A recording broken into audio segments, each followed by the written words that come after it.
சாதனை நீங்க ஸ்டார்ட் பண்ணணும்னா, உங்களுக்கு குரு கண்டிப்பா தேவை.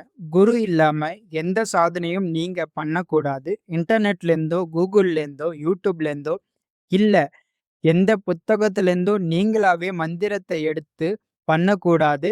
அப்படி பண்ணீங்கன்னா, உங்களுக்கு நெகட்டிவ் எஃபெக்ட் ஆகும். குருவ தேடி போங்க.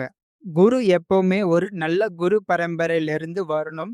மதிப்புக்குரிய குரு பரம்பரையிலிருந்து பயிற்சி பெற்று தீட்சை பெற்று இருக்கணும். சில பேரு எனக்கு கடவுள் காட்சி கொடுத்தாங்க. இல்ல எனக்கு நானே குருன்னு சொல்லுவாங்க. அந்த மாதிரி ஆளுங்கள நீங்க குருவா ஏத்துக்காதீங்க.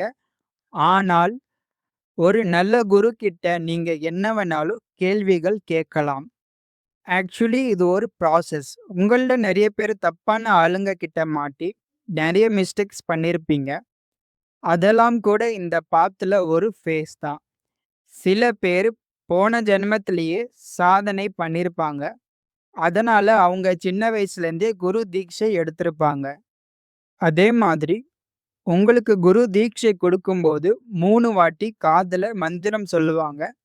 அத நீங்க எப்பவுமே சீக்ரெட்டாவே வச்சிருக்கணும். அதுக்கப்புறம் குரு என்னலாம் சொல்றாங்களோ, அத அப்படியே ஃபாலோ பண்ணணும்.